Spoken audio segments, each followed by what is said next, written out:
요한복음은 다른 복음서들과 다르게 영적인 복음서라고 이야기도 합니다. 그래서 기적을 기적이라고 얘기하지 않고 표적은 다른 게 아니라 예수님을 만남을 통해서 예수님의 사건들, 표적들을 통해서 예수님이 누구이신가를 보여주는 거죠.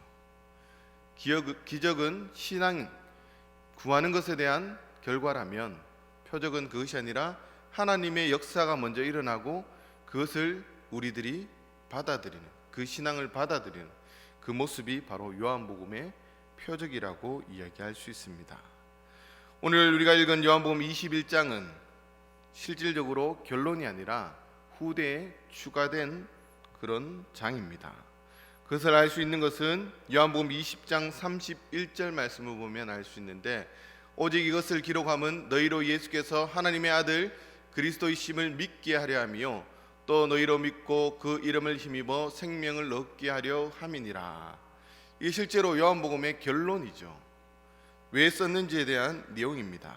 그런데 왜 20장으로 끝나지 않고 요한복음의 21장을 넣었느냐라는 거죠.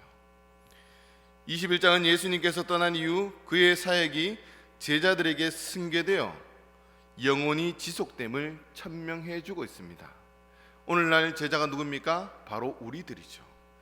그 일대 제자부터 모든 제자들에 거쳐서 지금도 하나님의 놀라운 역사가 우리 가운데 이어지고 있음을 우리들에게 말씀해 주고 있습니다. 그렇게 예수님의 사역은 영원 전부터 시작되어 영원 후까지 계속 지속되어지고 있다라는 말씀입니다. 오늘 본문에서 예수님께서 십자가에 돌아가신 그 소식을 들은 제자들은 바로 자기 일상으로 돌아갑니다. 오늘 보면 베드로와 많은 제자들도 예수님을 만나기 전 자기들이 생활했던 갈릴리 바다로 돌아갑니다. 그곳에는 아무런 희망도 없는 하루하루를 보내고 있었던 것이 바로 제자들의 모습이었습니다. 오늘도 제자들은 여느 때와 같이 이른 아침부터 갈릴리로 나가서 물고기를 잡고 있을 때였습니다. 어딘선가 소리가 들려옵니다. 얘들아, 무엇을 좀 잡았느냐? 그러자 제자들은 못 잡았다고 대답합니다. 그때 예수님께서 말씀하십니다. 그물을 배 오른편에 던져라. 그들은 그물을 던지면서 의아하게 생각했을 겁니다. 저분은 누군데 우리들이 물고기를 못 잡았는지 알고 있느냐? 그리고요, 이 방법은 보통 어부들이라면 쓰지 않는 방법이죠. 초보들이 쓸 수밖에 없는 그런 방법인데, 그래서 물고기를 잡으려면 더 깊은 곳으로 가야 되는데 그렇지 않고 이분은 바로 오른편에 얕은 물에 그물을 내리라는 거죠. 그런데 예수님의 오른편에 던지라는 그 말씀에 예수님의 말씀대로 그 제자들은 그물을 던집니다. 그러자 놀랍게도 그물이 찢어질 정도로 고기가 많이 올라옵니다. 이를 보고 있던 한 제자가 외칩니다. 주님이시다. 제일 처음 예수님을 알아본 제자는 애제자인데 바로 요한을 의미합니다. 많은 제자가 직접 보고 경험했지만 표적을 통해서 낯선 사람이, 자기들에게 말한 사람이 예수님이라고 깨달은 사람은 요한밖에 없다라는 거죠. 애제자는 표적의 사건을 보면서 예수님의 행적을 회상합니다. 언젠가 이와 비슷한 상황에서 행동하고 말씀했던 그 예수님을 기억해낸 것입니다.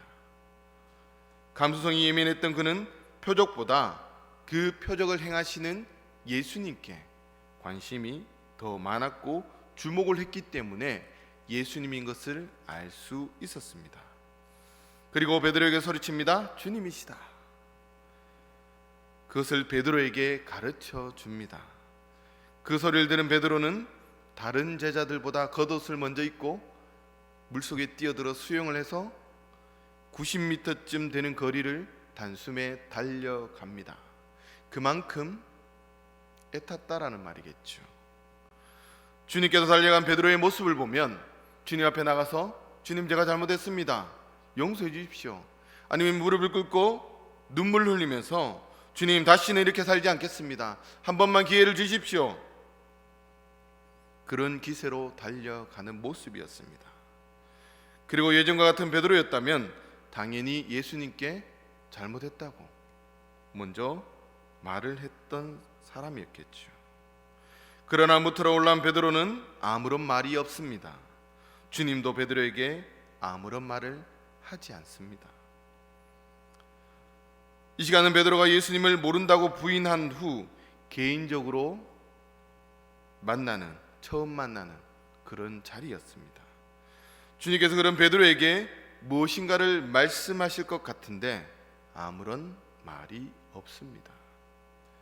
베드로 또한 용서를 빈다든지 아니면 변명을 한다든지 그렇게 해야 될 자리인데 베드로도 아무런 말을 하지 않습니다.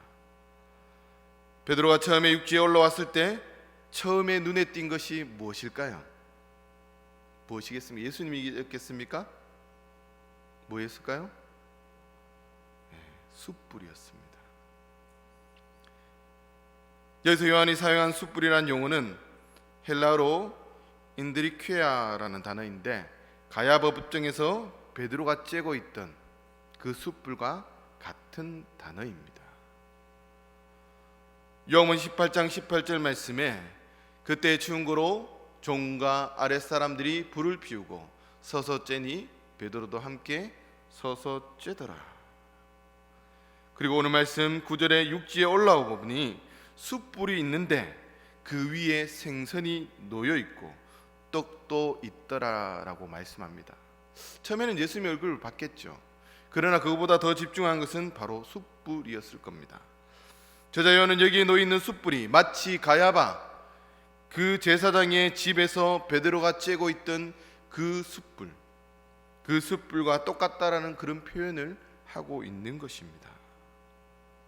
숯불을 본 베드로에게 어떤 일이 일어났겠습니까? 예수님 앞에 놓인 숯불을 보는 즉시 예수님을 모른다고 3번 부인했던 자신의 모습이 다시 떠오르기 시작합니다. 한 번도, 2번도 아닌 3번이나 예수님을 모른다 얘기하고 예수님을 부인하고 예수님을 욕했던 그 모습이 떠오르기 시작하니까 무슨 말을 하려고 했던 그 모습이 입이 다물어지고 하나님 앞에 큰 죄인임을 깨닫고 기다리는 겁니다. 우리가 정말 용서받을 수 없는 죄를 짓게 되면 우리도 입이 10개라도 할 말이 없죠. 베드로도 이와 같다라는 겁니다. 그저 눈물만 흘렸을 겁니다. 베드로는 지금까지의 일들이 파노라마처럼 쫙 흘러갔을 겁니다. 내가 왜 그랬을까? 주는 그리스도시요 살아계신 하나님의 아들이라고 얘기했고 죄오면 만찬 때 내가 절대 주님을 배반하지 않을 것입니다. 다른 제자들이 배반할지라도 나는 절대 주님을 배반하지 않겠습니다 라고 장담했던 그 베드로, 그러나 지금은 아주 힘든 시간을 보내고 있습니다. 차라리 예수님이 뭐라고 말을 하든지 혼을 내든지 아니면 주먹으로 한 대 때려주든지 그러면 속이 시원할 것 같은데 그렇지 않고 예수님도 가만히 계신다라는 거죠. 참 얼마나 불편했을까. 침묵이 흐른 후 예수님께서 뭐라고 말씀하십니까? 저 밥 먹자 이 얘기죠. 예수님이 사는 지역도 우리처럼 동양권 문화죠. 밥 먹자라는 게 무슨 의미인지 여러분 잘 아시죠? 여러분도 어린 시절 부모님에게 혼나서 맞거나 저도 그렇고 집에 쫓겨난 적이 있죠. 그럴 때 가자, 네, 뚝 가죠. 딴지면 경상도니까 밥 먹으라, 예, 이러면서 밥 먹는 거예요. 그게 어떤 의미인지 잘 아시죠? 말을 안 해도 그 정서가 어떤 의미인지는 여러분은 잘 아실 겁니다. 밥을 먹은 후에 주님께서 베드로에게 말씀하십니다. 요한의 아들 시몬아, 내가 이 사람들보다 나를 더 사랑하느냐?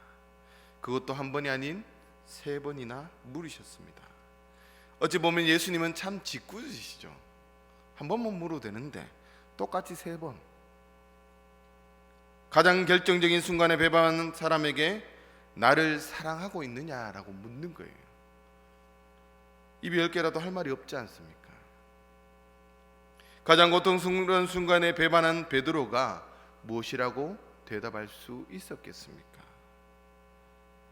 주님이 베드로에게 왜 나를 사랑하느냐고 3번 물었습니까? 그것은 베드로야, 내가 3번이나 나를 모른다고 했지만 나는 지금도 너를 사랑하고 있다라는 사랑의 표현입니다. 내가 너를 용서하고 지금도 너를 사랑하고 있다. 이런 표현을 예수님은 이렇게 하는 거죠. 이 말을 들은 베드로의 마음은 어떠했을까? 여러분이 베드로였다면 여러분 어떻게 하겠습니까? 안도의 한숨을 먼저 쉬겠죠. 그러면서 그 큰 사랑이 얼마나 큰지 여느 때보다 더 뜨거운 눈물을 흘렸지 않겠습니까? 예수님은 죄에 대한 책망이 아니라 도리어 사랑한다고 고백하고 계십니다. 내가 너를 사랑한다.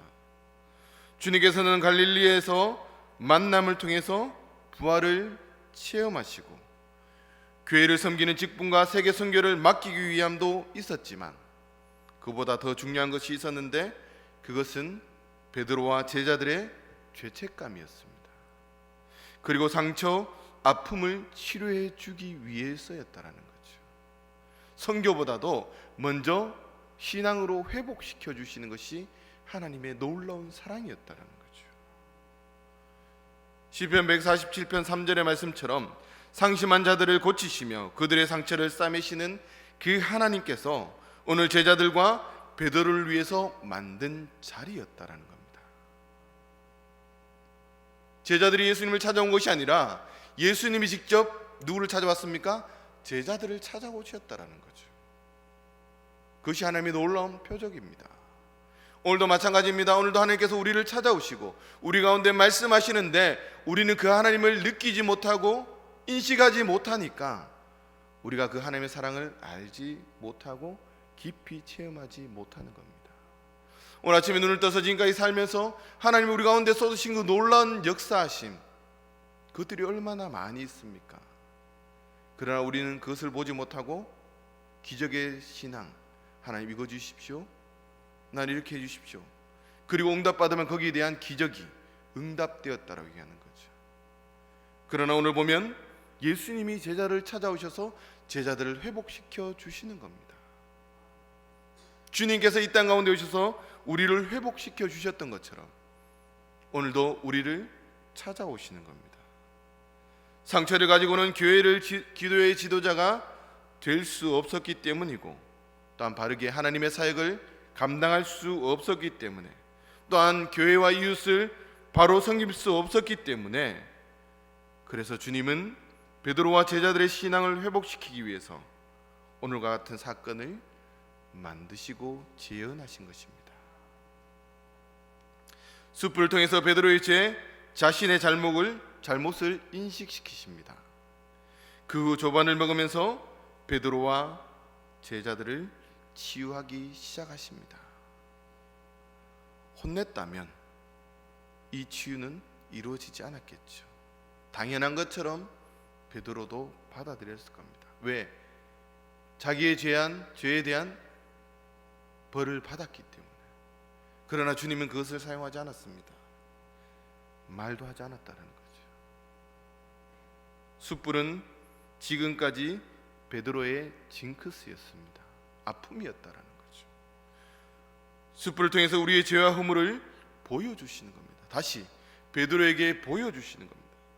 그 후 주님의 큰 사랑으로 그것을 감싸시고 덮으신 것입니다. 주님께서 덮어주셨다라는 거죠. 내가 너를 사랑한다라고 하시는 주님의 음성을 들으면서 많은 제자들과 베드로는 그 자리에서 눈물바다를 이루게 됩니다. 베드로에게 지금까지 숯불은 죄책감과 아픔, 상처였습니다. 그러나 주님은 그 숯불과 애찬의 사건을 통해서 사랑의 자리로 인식을 변화시켜 가셨습니다. 변화시키셨습니다. 상당 기법으로 보면 인지 치료를 하신 거죠. 미리 하시고 하나님께서 사건에 부여해야 하는 의미, 숯불은 지금까지 그에게 배신과 아픔이었지만 이제는 사랑과 기쁨으로 다시 바꿔주시고 치료해 주시는 놀라운 사건이라는 거죠. 현재 우리들의 숯불은 무엇입니까? 여러분의 죄책감, 상처, 아픔은 무엇입니까? 이것을 한마디로 얘기하면 하나님 앞으로 나가지 못하게 하는 그것이 무엇이냐라는 거죠. 오늘 우리들의 문제는 상처와 아픔, 특히 코로나로 인해서 더 어려움들이 우리 가운데 있습니다. 좁은 땅에 사는 우리들은 가난의 상처, 어려서 받은 상처, 자라면서 받은 상처, 또한 부모님으로부터 받은 상처들, 사회적인 구조 속에서 받았던 놀라운 그 상처들, 또 교회에서 사람들 때문에 받은 상처들로 가득 차 있습니다. 그래서 어떤 때는 이런 상처들이 불쑥불쑥 나와서 옆에 사람들을 괴롭히기도 하고 또한 자기 신앙을 파괴하기도 합니다. 결국에는 인간관계를 파괴해 버립니다. 교회 안에서도 사람들로 인해서 상처를 받습니다. 봉사하면서도 상처를 주기도 하고 받는다라는 거죠. 여기 계신 모든 분도 마찬가지입니다. 우리가 상처를 주기도 하고 상처받기도 합니다. 교회에서 가장 큰 상처를 주는 게 바로 판단입니다. 판단의 권한은 우리에게 없습니다. 최대의 교만은 우리가 누군가를 판단하는 겁니다. 판단은 하나님만이 할 수 있는, 주님만이 할 수 있는 주권입니다. 우리는 판단이 아니라 내가 하나님 앞에 뭔가를 하는 겁니다. 내가 할 수 있는 것을 해내는 거죠. 그것이 우리의 몫입니다. 비교하는 것도 아닙니다. 주님 안에서 내가 해야 될 것들, 관계 속에서 내가 이루어야 될 것들, 그것을 이루는 것이 우리의 몫인데 우리는 그것보다도 남을 판단하는데 너무나 많은 시간을 쏟는다라는 거죠. 그게 월권행위죠. 아담이 죄를 지음을 통해서 그 판단이 들어온 겁니다. 지혜가, 눈이 밝아졌다라는 게 바로 하나님 없이도 내가 선하게 살 수 있고 하나님 없이도 내가 살아갈 수 있다, 먹고 살 수 있고 하나님 없이도 잘 살 수 있다, 이것이 우리의 죄라는 거죠. 거기서 나온 것이 바로 판단입니다. 판단. 눈이 밝아지니까 주님께서 부르시니까 앞에 서지를 못하지 않습니까? 왜 못 섭니까? 자기의 있어야 될 자리 주님 앞에 나오지 못한다라는 거죠. 그리고 개인적인 아픔이 있습니다. 누구에게도 말 못할 그 아픔. 겉으로는 웃고 있지만 태연한 척하지만 자기 자신만이 알고 있는 마음의 아픔과 상처들이 있습니다. 그러나 주님은 오늘 여러분의 죄책감, 상처와 아픔을 치료하기를 원하십니다. 베드로를 치료하기 위해서 숯불, 떡과 물고기를 준비하셨던 것처럼, 그리고 너를 사랑한다고 고백하셨던 것처럼 우리에게도 숯불의 자리를 준비하고 부르십니다. 그리고 우리를 회복시키기를 원하십니다. 하나님의 사람으로. 그리고 예수님은 여러분에게 말씀하십니다. 내가 너를 사랑한다. 내가 네 편이다. 영원히 너를 배신하지 않고 너와 함께 하겠다. 그리고 너를 용서한다. 힘내라. 과거의 죄를 짓고 괴로워하며 살고 있는 사람이 있습니까? 반복적으로 죄를 짓는 죄로 인해 자신을 자책하며 괴로워하는 사람들이 있습니까? 도저히 헤어나올 수 없는 그 아픔 때문에 아파하는 사람들이 있습니까? 우리의 머리털까지도 다 세시는 주님께서 오늘 말씀하시는 겁니다. 너희의 모든 것을 다 이해한다. 그리고 내가 너를 사랑한다. 있는 모습 그대로 받아준다고. 그렇게 말씀하시면서 우리를 주님 품 안으로 초청하시는 겁니다. 주님 안으로, 그 사랑 안으로 우리를 부르시는 겁니다. 그 부르신 가운데 우리는 해야 될 것이 바로 주님 앞에 나가는 겁니다. 아브라함이 부끄러우니까 하나님 앞에 못 나가잖아요. 우리는 우리가 아픔들이 있고 고통들이 있고 그렇게서 주님께서 우리를 부르신다는 것을 알지만 나가지 못하는 겁니다. 사탄이 나가지 못하게 막는 겁니다. 하나님이 너를 멸하실 건데 공의의 하나님께서 너를 가만두겠느냐? 이대로 가면 하나님이 벌 주실 건데 주님은 그렇지 않다라는 거죠.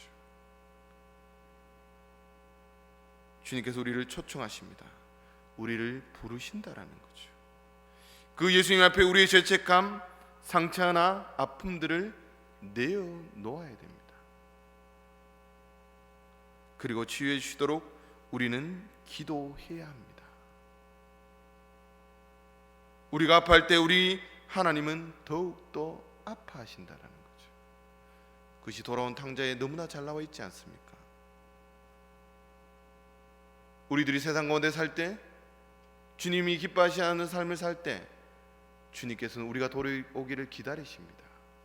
돌아오자 멀어하지 않고 벗은발로 나가서 환영하고 옷을 입혀주고 반지를 끼워주고 잔치를 베풀어주는 그분이 바로 나의 아버지 우리 하나님이시라는 거죠. 여러분의 아픔, 너무 아파하는 모습을 주님께서는, 하나님께서는 견딜 수 없으셨죠. 그래서 예수님이 십자가에 돌아가셨고 그 보혈의 피로써 지금도 여러분의 아픔과 상처와 죄책감들 그것을 해결하기를 원하신다는 거죠. 우리의 상처를 싸매해 주시며 사랑으로 감싸 주십니다. 그 사랑이 우리의 모든 것을 치료해 주십니다. 그러기 위해서는 우리가 주님을 만나야 되는 겁니다. 그분의 초청 속으로, 주님의 초청 속으로 우리가 들어가야 합니다. 주님을 만난 베드로에게 새로운 사명, 양을 돌보는 사명을 주셨던 것처럼 오늘 우리들에게도 놀라운 사명을 새롭게 회복시켜 주시는 겁니다. 가정을 돌보는 사명, 교인을 돌보는 사명, 교회 학교 아이를 돌보는 사명, 또한 직장을 돌보는 사명, 세상을 돌보는 사명을 주님께서 새롭게 우리들에게 주시는 겁니다. 예수님의 십자가 사랑과 구원, 곧 생명을 살리는 사람들로 살아가는 사명을 우리들에게 새롭게 회복시켜 주신다는 겁니다. 그 사명을 받은 우리들은 아브라함에게 약속하신 복의 근원이 우리를 통해서 가는 곳곳마다 하나님의 나라가 만들어짐을 우리는 눈으로 보게 될 것입니다. 바로 하나님 나라는 생명을 살리고 평화를 선포하여 기쁨이 넘치는 삶으로 살아가는 것, 그것이 바로 하나님의 나라를 만들어야 될 우리들의 책임이라는 겁니다. 하나님은 여러분을 향해 말씀하십니다. 사랑하는 자야, 너의 괴로운 마음을 다 안다. 그러나 이제부터는 안심해라. 내가 너를 사랑한다. 내가 너를 사랑한다. 내가 너를 사랑한다. 이제 나의 안에 거하자. 주님 안에 거하자고 우리 모두를 오늘 초청하시는 겁니다. 이 땅에 평행왕으로 오신 대림절 기간에 우리의 죄책감과 상처들과 아픔, 그것을 사랑의 주님께 내어놓음으로써 예수 그리스도의 보혈의 피로 치유함을 받고 고침을 받고 이제는 건강한 영적 그리스도인으로서 가정과 교회와 직장과 세상에 평화를 선포하며 평화를 전하는 평화의 사람들로 살아갈 수 있는 문창교회 모든 성도님들 될 수 있기를 간절히 소망합니다. 기도하겠습니다. 주님, 그렇습니다. 우리 아픔을, 우리의 잘못을 질타하지 않으시고 사로 감사하는 그 모습들을 우리가 바라봅니다. 주님을 외신했던 그 베드로와 제자들, 그 두려움 속에, 아픔 속에, 고통 속에 있는 그 제자들, 아무런 희망이 없는 그 제자들을 주님께서 찾아가셔서 오늘 숯불과 조반을 통해서 그들을 용서해 주시고 다시 예수 그리스도의 십자가의 사랑 가운데 회복시켜 주셔서 하나님의 놀라운 역사를 이루어가는 귀한 주님의 도구로 쓰셨던 그 모습들을 바라봅니다. 하나님, 오늘도 우리를 부르시고 우리 가운데 찢기고 상하고 심령들, 아픈 심령들을 우리를 부르셔서 예수 그리스도의 보혈의 피로 사랑으로 다시 한번 회복시켜 주시고 이제 우리가 가져야 될 그 사명, 주님께서 이 땅 가운데 이루고자 하셨던 그 놀라운 사명을 이젠 우리가 주님과 함께 이루어 가길 원합니다. 하나님, 회복시켜 주시고 역사하여 주시옵소서. 그래서 우리가 가는 곳곳마다 정말 영광의 빛이, 평화의 빛이 넘쳐날 수 있도록 그렇게 살아가는 하나님의 사람들 될 수 있도록 주님 역사하여 주시옵소서. 감사드리며 예수님 이름으로 기도드립니다. 아멘.